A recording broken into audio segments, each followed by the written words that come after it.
আঙুরের মজাদার রেসিপি করার জন্য আমি এরকম বড় সাইজের ফ্রেশ আঙুর আমি নিয়ে নিয়েছি 250 গ্রাম। এটিকেই আমরা ভালো করে জলে সুন্দরভাবে ধুয়ে নেব। পরিষ্কার করে আঙুরগুলোকে ভালো করে ধুয়ে এবার একটি পাত্রে তুলে নেব। একটি একটি করে সব কটি আমি ছাড়িয়ে নিয়েছি পাত্রের মধ্যে। এভাবে আপনারা বন্ধুরা ছাড়িয়ে নেবেন। সব কটি আঙুর এভাবে ছাড়িয়ে নিয়েছি। এবার এই আঙুরগুলোকে আমরা একটি ছুরির সাহায্যে টুকরো টুকরো করে নেবো। এই ছুরিটা দিয়ে আমরা এই বড় আঙুরগুলোকে মোটামুটি 3টে করে পিস করে নেব। ছোটোগুলোকে আপনারা 2টো করে করে নিতে পারেন। এইভাবে আমরা টুকরো করে নেব। বন্ধুরা, ভিডিওটি স্কিপ করে দেখবেন না, সম্পূর্ণ ভিডিওটি দেখবেন, তাহলে এখান থেকে অনেক কিছু জানতে পারবেন। আর ভিডিওটি যদি ভালো লাগে তাহলে ভিডিওতে একটি লাইক ও চ্যানেলটিকে সাবস্ক্রাইব করে আমার পাশে থাকবেন। এভাবে আমরা সবকটি আঙুরকে টুকরো টুকরো করে নেব। এই যে আমাদের এরকম আঙুরগুলো টুকরো হয়েছে, এইভাবে আপনারা করে নেবেন। আমার সবগুলো হয়ে গেছে। এবার এই টুকরো আঙুরগুলোকেই আমরা একটি কড়াইয়ের মধ্যে তেল দিয়ে দেবো। 2 চামচ মতন আমি তেল দিয়ে দিলাম। তেলটা তেতে ওটা অবধি আমরা অপেক্ষা করব। এবার এর মধ্যে এই যে আমি একটুখানি নিয়ে নিয়েছি মৌরি আর একটু কালো জিরে, আমি এটা নিয়ে নিয়েছি। নিয়ে এটা দিয়ে দেবো এর মধ্যে। আর দেবো আমি 2টো শুকনো লঙ্কাকে আমি একটু ভেঙে কুচো করে নিলাম, নিয়ে এর মধ্যে দিয়ে দিলাম। আর 2টো তেজপাতাকেও আমি একটু কেটে ছোটো করে দিলাম, দিয়ে এগুলোকে একটু নেড়ে চেড়ে নেবো।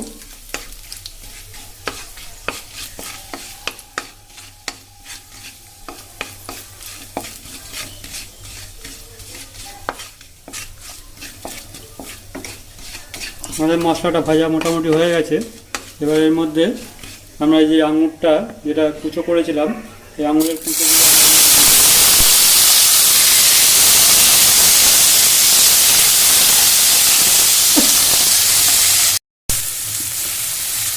দিয়ে আমরা একটু ভালো করে নেড়ে নেব।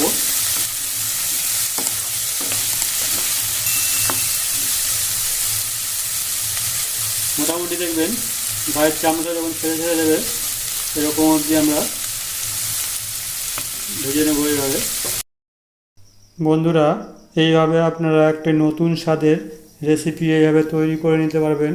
এইভাবে আমি যেটি দেখাচ্ছি এইভাবে তৈরি করে নিতে পারলে আপনারা একটা সুন্দর রেসিপি আপনারা পেয়ে যাবেন। এবার এর মধ্যে আমি স্বাদ মতন একটু আমি নুন দিয়ে দিলাম। নুনটি দিলে এখানে আমাদের ব্যালেন্সটা ঠিক হবে। এইভাবে আমরা নুনটা দিয়ে একটু নেড়ে দেবো, এতে আমাদের এই আঙুরটাও একটু নরম হয়ে যাবে, সফট হবে। দেখেন আমাদের এটা মোটামুটি হয়ে গেছে, কালারটা চেঞ্জ হয়ে গেছে।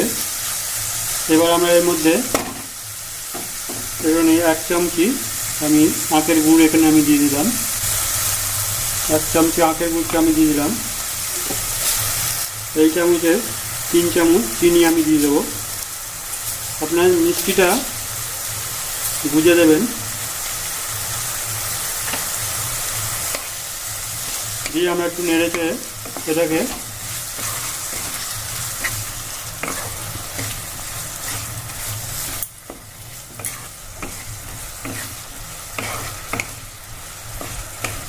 দেখেন এই সময় একটু আমাদের যদি থকথকে ভাব এসে যাচ্ছে, এটা একটু হবে।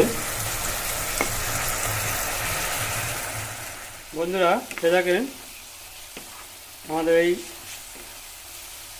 আঙুরের জেলিটা এসে গেছে, থকথকে ভাবটা চলে এসেছে।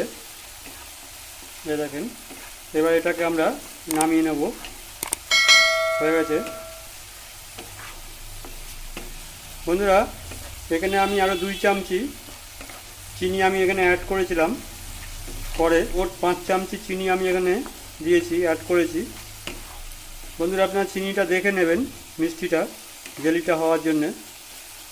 দেখেন আমাদের এই জেলি ভাবটা এসে গেছে। এটা নামিয়ে নিলে আর একটু থকথকে ভাব আসবে। এবার এর জন্য আমি একটি মশলা তৈরি করে নেব। তার জন্য আমি কড়াইতে আমি 1 চামচি 5 ফোড়ন ও 1 চামচি মৌরি আমি দিয়ে দিলাম। দিয়ে এটিকে ভাজবো। আর এর সাথে আমি দিয়ে দেবো 2টি শুকনো লঙ্কা, দিয়ে আমি এই দুটোকে একটু ভেজে নিয়ে হালকা করে নেড়ে চেড়ে নিয়ে আমি এটাকে একটু গুঁড়ো করে নেব। এইভাবে গুঁড়ো মশলাটা করে নিলে আমরা যে আচারটি তৈরি করছি আঙুরের জেলি আচার, এতে দিলে আমাদের আচারের টেস্টটা অনেকটা বাড়িয়ে দেবে।